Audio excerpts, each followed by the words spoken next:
अशोका से बात करते हैं। हेलो जी, गुड इवनिंग भाई, कैसे हैं आप? हाँ जी, क्या हाल है? गुड इवनिंग, कैसे हो आप? जी। जी, मैं ठीक हूँ। आप कैसे हैं? काफी दिन बाद आपसे बात हुई है। हाँ जी, आप काफी दिनों बाद आए हो। और अच्छा। क्या हाल अच्छा है, भाई। क्या बात करोगे? जी, सब ठीक ठाक। अच्छा, मैं वो आज एक न्यूज़ देख रहा था और उसको आपसे डिस्कस करना था कि वैसे तो दो तीन चीजें हैं जिनके ऊपर बात करना चाह रहा था। सबसे पहले तो आपने शायद आपकी नजर से गुजरी हो कि जो सऊदी हुकूमत है उन्होंने कुछ हाँ, 10 वो उस पे मैंने डिक्लेयर बात किया भी है। करनी थी। हम्म। हाँ, करे बात तो आप वैसे। ये हम्म। तो उसमें उन्होंने लाउड स्पीकर बंद किया है, बच्चों की एंट्री बंद की है। और उसमें उन्होंने बोला कि वो जो हमारे मौलवी साहब होंगे उन्हीं की आप हाजिरी में खाना डिस्ट्रीब्यूट होगा, ये होगा वो होगा। तो ये अगर और काफी कंट्रीज जो है वो इसके खिलाफ भी हैं। तो क्या ये आप ये समझते हैं कि ये जो वो सुलेमान साहब हैं जो इनके नए बादशाह हम्म। बनने वाले हैं, उनका टिल्ट जो है वो ज्यादा न्यूट्रल होने की तरफ है? और क्या सऊदीया जो है ये आहिस्ता आहिस्ता न्यूट्रलिटी की तरफ जा रहा है? उसने पाबंदी लगाई है, एमबीएस ने। ठीक है, ऑर्डर ये आया है कि कोई भी शख्स, लाउड स्पीकर की आवाज जो है 1/3 होगी। ठीक है, लाउड स्पीकर की आवाज 1/3 होगी। और इसके अलावा रमजान में चंदे नहीं मांगे जा सकते लोगों से मस्जिदों के अंदर। तराबियां जो हैं वो लाउड स्पीकर पे नहीं पढ़ाई जाएंगी, चाहे और मस्जिद लाउड के स्पीकर एंड पे काम खड़े भी हुए। किए, हाँ जी, काम भी किए हैं एक उसके। लाउड स्पीकर, एक लाउड स्पीकर सिर्फ, बस। अच्छा, और सही है। मस्जिद के अंदर अगर आखिरी नमाजी को आवाज नहीं भी आ रही तो तब भी लाउड स्पीकर की आवाज नहीं बढ़ाई जा सकती। ठीक है, हम्म, मस्जिदों सही। के अंदर। और मस्जिदें जो है वो 24 घंटे खुली भी नहीं रहेंगी। एतकाफ में जो बैठेगा वो आईडी के साथ बैठेगा। कोई भी बंदा एतकाफ में ऐसे नहीं बैठ सकता कि मस्जिद में जाके बैठ जाए। ठीक है, और सिक्योरिटी एजेंसीज को मस्जिदों में बैठे हुए लोगों को क्वेश्चन करने की इजाजत होगी कि भाई तुम कौन हो, तुम कहां से आए हो, तुम क्यों एतकाफ में बैठे हो। ऐसे नहीं होगा कि जी ऐसे ही मुंह उठा के हर कोई बैठा हुआ है और जो है वो काम चलता जा रहा है। ऐसा कुछ नहीं होगा इस बार सब अच्छा, कुछ एक यही होगा कि। क्वेश्चन है मेरा यहाँ पे। हम्म। एक हाँ जी। क्वेश्चन ये है भाई कि क्या इनके पास कोई इंटेलिजेंस रिपोर्ट्स ऐसी हो सकती हैं कि इनको कोई किसी टेररिस्ट एक्टिविटी या कुछ ऐसी जो बुरी चीज है होने का डर हो कि जिसकी वजह से उन्होंने जो है अपनी सिक्योरिटी और बाकी चीजें जो है उनको काफी टाइट की है? यार मैं इस बारे में कुछ कह नहीं सकता कि कोई सिक्योरिटी की बात है होगी या नहीं, मगर मुझे लगता है कि सऊदी अरब शायद ये टिल्ट लेना चाहता है कि इतना ज्यादा ओवर रिलीजियस कंट्री ना बने। तो एमबीएस की हम्म, सोच जो है ना वो ये वाली है कि भाई इसको थोड़ा सा, इस इनका जो एक्सट्रीमिज्म है इसको कम करें। दूसरी बात यह है कि वो इस वक्त तो वो चाइना से सुलह की बात कर रहे हैं। ठीक है, चाइना हम्म, से सुलह की बात, सॉरी, ईरान से सुलह का एग्रीमेंट हो गया है चाइना के अंडर। ठीक हम्म, है, तो सऊदीया जो है वो असल में अपनी हार्ड लाइन जो एक इस्लामिक पॉलिसी है उसको तर्क करने जा रहा है इसके एमबीएस के अंडर।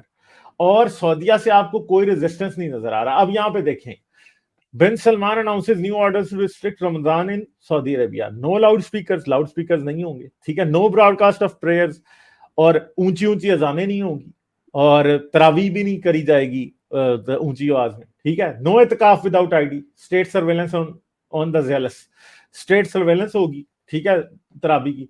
फिर कीप प्रेयर शॉर्ट, और इवन के ये कहा कि लंबी लंबी नमाजें भी ना पढ़ो, छोटी छोटी नमाजें पढ़ो और निकलो, दफा हो जाओ मस्जिदों से। ठीक है, नो कलेक्टिंग डोनेशन, किसी को भी मस्जिद के अंदर चंदा मांगने की इजाजत नहीं होगी। No kids in the mosque for prayer, बच्चों को मस्जिद में नमाज की इजाजत नहीं होगी, बच्चे ना आए नमाज पढ़ने। No iftar hmm, inside the mosque, और मॉस्क के मस्जिद के अंदर इफ्तार भी नहीं होगी। इवन के इफ्तार के लिए स्पेशल जोन बनाए जाएंगे कि वहां पे इफ्तार हो सकती है, उसके अलावा कहीं भी कुछ नहीं होगा। तो ये क्या है, ये असल में कोई एक डिफरेंट किस्म की लाइन ले रहा है इस टाइम।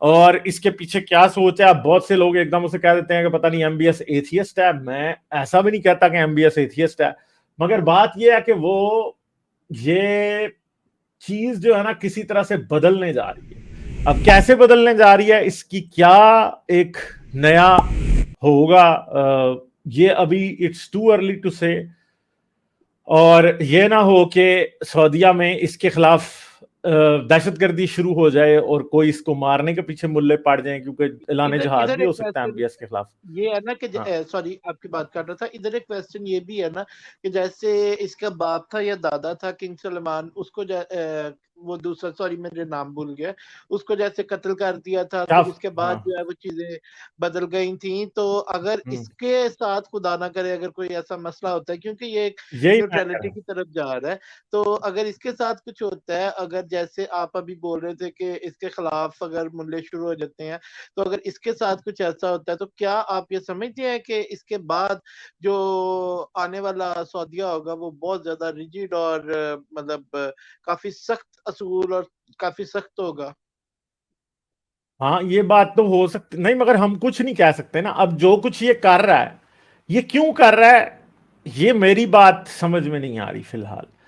एक तो बात ये है कि एक तरफ इसका वेस्ट के साथ बहुत बड़ा पंगा भी इस टाइम चल रहा है, क्योंकि इसने जो जमाल खशोगी को मरवाया था वो इसके हक में बहुत बुरी बात काउंट हुई हुई है।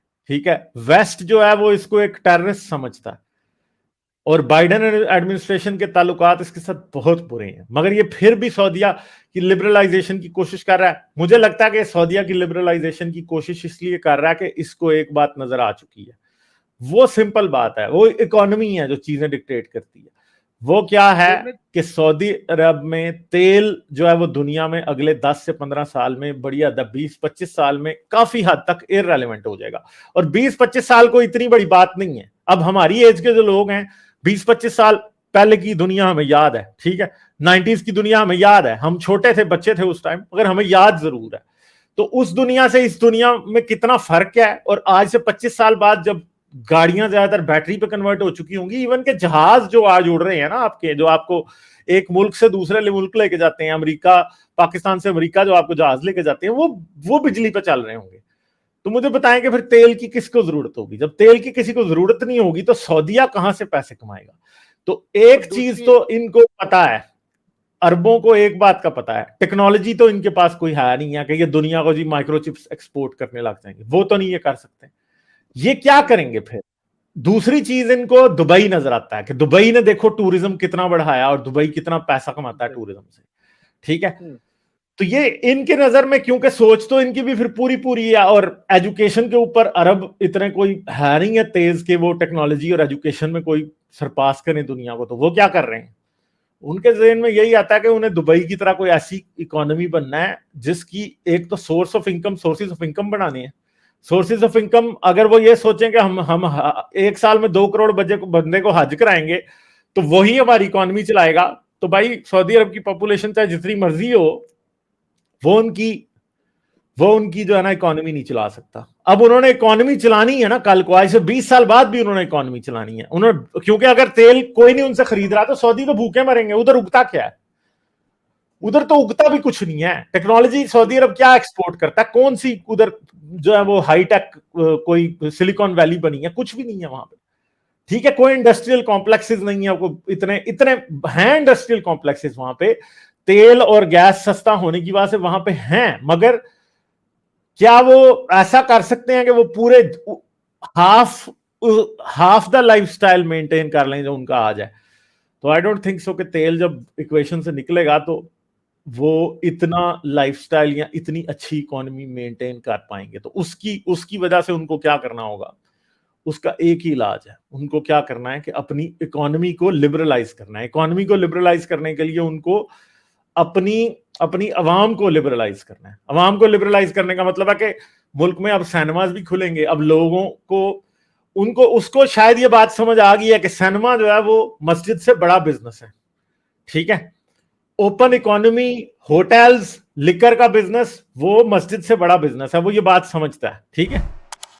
तो वो फिर ऐसे स्टेप्स लेगा कि जहां पे वो ये चाहता है कि किसी तरीके से कोई चेंज आए। मगर मुझे लगता है कि कुछ बातें जो अभी ये कर रहा है इस वक्त लोगों को बड़ी एक्सट्रीम लगेंगी, मगर शायद 5 साल बाद, 10 साल बाद इतनी एक्सट्रीम ना लगे, क्या पता। इसके इसके साथ साथ जैसे वो नए प्रोजेक्ट्स जैसे इनका वो द लाइन प्रोजेक्ट एक आ रहा है, उसके बाद वो जैसे ये बेवकूफी है वो प्रोजेक्ट, मेरे ख्याल में वो कोई चलने वाला नहीं है। अगर वो नहीं लाइन भी या चलता नियोम जो है ना, ये दोनों बेवकूफी हैं। जद्दा के पास वो नियोम एक शहर बनाएंगे पूरा ग्रीन एनर्जी और ये वो भी मुझे हाँ जी, वही बेवकूफी मैं लगता है, बात और करना लाइन भी चाहता था। बेवकूफी है, लाइन भी बट बेवकूफी है। अगर हम हाँ, इसको for the sake of possibility हम कहते हैं कि अगर ये 50-50 चल भी जाता है, और अगर ये फिर सिर्फ लाइन या उसका नियॉन सिटी पे तो नहीं रहेंगे, उसके साथ साथ ये और भी ऑप्शंस जो है इनको जाहिर एक्सप्लोर बात है। करेंगे, तो अगर ये उस साइड पे लाइन के जाते हैं ऊपर तो उनका मेरे ख्याल है कि $1 ट्रिलियन लगना है लाइन के ऊपर। $1 ट्रिलियन के करीब एक लग गया। ट्रिलियन डॉलर उसके ऊपर इन्वेस्ट करें तो वो पैसे वापस कैसे करेगा? मुझे तो कोई नहीं लग रहा कि वो इतने पैसे जनरेट कर सकता कल को, मुझे नहीं, तो नहीं लगता। मेरा कहने का मतलब ये है कि हाँ, अगर वो सिर्फ जो लाइन प्रोजेक्ट है, अगर वो उससे 50% भी रिकवरी करते हैं, तो इसके साथ साथ वो और भी तो अपने प्रोजेक्ट्स उनके पाइपलाइन में होंगे ना। तो अगर मतलब अगर उनके 10 प्रोजेक्ट्स हैं, अगर उनमें से 2 या 3 भी चल जाते हैं, तो पॉसिबिलिटी है कि उनके लिए चीजें जो है नहीं, जो मगर दुनिया लाइन के बारे में आपको पता है, लाइन लाइन जो है वो एक शहर है, एक लाइन में उसके अंदर जी मुझे पता ग्रीन है, इमिशंस 2 उसकी या 3 जीरो हैं, किलोमीटर ठीक है। दूर है। उसके अंदर लोग एक रोड होगा, उसके ऊपर ही ट्रेन चलेगी, बिजली भी वहीं से जा रही है, कम्युनिकेशन नेटवर्क भी, सब कुछ वहीं से एक जगह से जा रहा है। और उस शहर के अंदर, मगर उसके अंदर बात यह है कि वो आपको प्रोड्यूस क्या करके देगा? एक यूटोपियन दुनिया आप बना रहे हैं, मगर आपको प्रोड्यूस क्या करके देगा? मेन बात यह है कि फर्ज करो कि मैंने एक ऑफिस बनाना है या मैंने एक फैक्ट्री बनानी है। फैक्ट्री के बनाने पे मैं $1 करोड़ लगा दूं और उसकी रिकवरी मुझे अगले 10 साल में 50 लाख है, तो मैं बेवकूफ ना हुआ? ठीक नहीं, है, मैं ये कह रहा हूँ कि ये जैसे ये प्रोजेक्ट ऐसा ही है, कुछ इसका बात लाइन लाइन का है, प्रोजेक्ट है। हम्म, ऐसा ही कुछ मसला लाइन का सही। है। नहीं, आपको मेरा पता है कहने का बुर्ज मतलब खलीफा ये है। कितनी बड़ी डिसअपॉइंटमेंट है? बुर्ज खलीफा जो है वो कितना बड़ा प्रॉब्लम है। हाँ। बुर्ज खलीफा जब उन्होंने बनाया था ना, हम्म, तो आपको पता है कि उसकी जो सीवरेज है, जो उसमें से पानी जी। निकलता है, ब्लैक वाटर और जो गटरों का पानी और टॉयलेट का पानी और सारा जो निकलता है, उसको ले जाने के लिए लाइनें ही कोई नहीं है। सही। ट्रक खड़े होते हैं सीवरेज वाले, ठीक है। और वो हम्म, ट्रक जो है हर रोज जो लोगों का गंद उधर से जो हगते हैं, वो जो निकलता है ना, वो ट्रकों के अंदर डलता है और फिर जाके वो किसी जगह पे फेंकते हैं, क्योंकि उनको बुर्ज खलीफा के लिए पूरा शहर का सीवरेज इंफ्रास्ट्रक्चर नया बनाना पड़ना था और उन्होंने नहीं बनाया। ठीक है, सही है। तो बुर्ज खलीफा, अगर आप ये देखें, कभी इकोनॉमी नीचे गिरे बुर्ज खलीफा की, हम्म, या दुबई की इकोनॉमी गिर जाए, और बुर्ज हम्म, खलीफा जिन लोगों ने रेंट किया, बड़ी बड़ी कंपनियों ने, ऑफिसेज, होटल्स, उन चीजों ने, और वो उनमें से आधे भी छोड़ के भाग जाएं, तो उनके तो लिए ये खत्म है सीवरेज ही फिर। मेंटेन करना मुश्किल हो जाएगा, क्योंकि उनको 100 ट्रक चाहिए होता है रोज उस सीवरेज को वहां से निकालने के लिए। और मैं आपको सही बता है। दूं, आप ये बात अंदाजा नहीं कर सकते कि ये कितना बड़ा प्रॉब्लम है। क्यों? क्योंकि हम्म, मैं ऑयल फील्ड में रहा हूं ना। ऑयल फील्ड में आप जब किसी भी जगह जाके अपना कैंप लगाते हैं, तो उसकी सीवरेज आपने वहां से ट्रकों के जरिए कहीं भेजनी होती है किसी वाटर ट्रीटमेंट प्लांट पे, और सही। आप उस ट्रक के करीब नहीं खड़े हो सकते जो सीवरेज लेके जाता है। वाह, इतनी स्मेल होती है उसकी कि आप सोच नहीं सकते। बहुत ही सही। स्मेल होती है, गंदी तरीन स्मेल होती है। ठीक है, तो सही है। आप मुझे बताएं कि सही वो सही। ये काम वहां पे कर रही हैं, तो ये असल में इन ये जो अब नया सिटी बना रहा है, नियोम सिटी बनाने की बात कर रहा है, ये सिटी बनाने की बात कर रहा है, इससे बेहतर होगा कि करंट सिटीज के इंफ्रास्ट्रक्चर को इंप्रूव किया जाए। वही पैसे $1 ट्रिलियन अगर ये लगाए ना मुल्क के इंफ्रास्ट्रक्चर पे और एजुकेशन सेक्टर में, टेक्नोलॉजी सेक्टर में लगाए, तो तब सऊदी अरब ऐसा कंट्री बन सकता है कि जो कि तरक्की करे। इसको चाहिए $1 ट्रिलियन इसने लगाने थे, तो भाई सोलर फॉर्म लगा लो $1 ट्रिलियन, रिन्यूएबल मैं एनर्जी पे आप काम करो ना। ये क्या बात हुई कि आप मैं आपको एक बता ऐसा दूं, सिटी बना रहे हैं? मेरा एक दोस्त है, तो वो उसने दमाम जाना था, तो उसकी फ्लाइट जो थी ना, वो जद्दा उतर के, तो उसने उधर से बाय टैक्सी जाना था। तो वो मुझे लास्ट टाइम बता रहा था, कहता था कि उधर मतलब ऐसे ही है जैसे आप पाकिस्तान में कहीं गांव में से गुजर रहे हो। तो वो कह रहे उधर कोई ऐसा कोई ये बहुत नहीं है, उनके कुछ ही शहर हैं जो थोड़े हाँ, से सही है, बाकी वो बिल्कुल फारग है। लाइक, शेयर और सब्सक्राइब करना मत भूलें। इसके साथ साथ आप मेरे चैनल को पेट्रियन पर सपोर्ट कर सकते हैं। पेट्रियन का लिंक वीडियो की डिस्क्रिप्शन में है।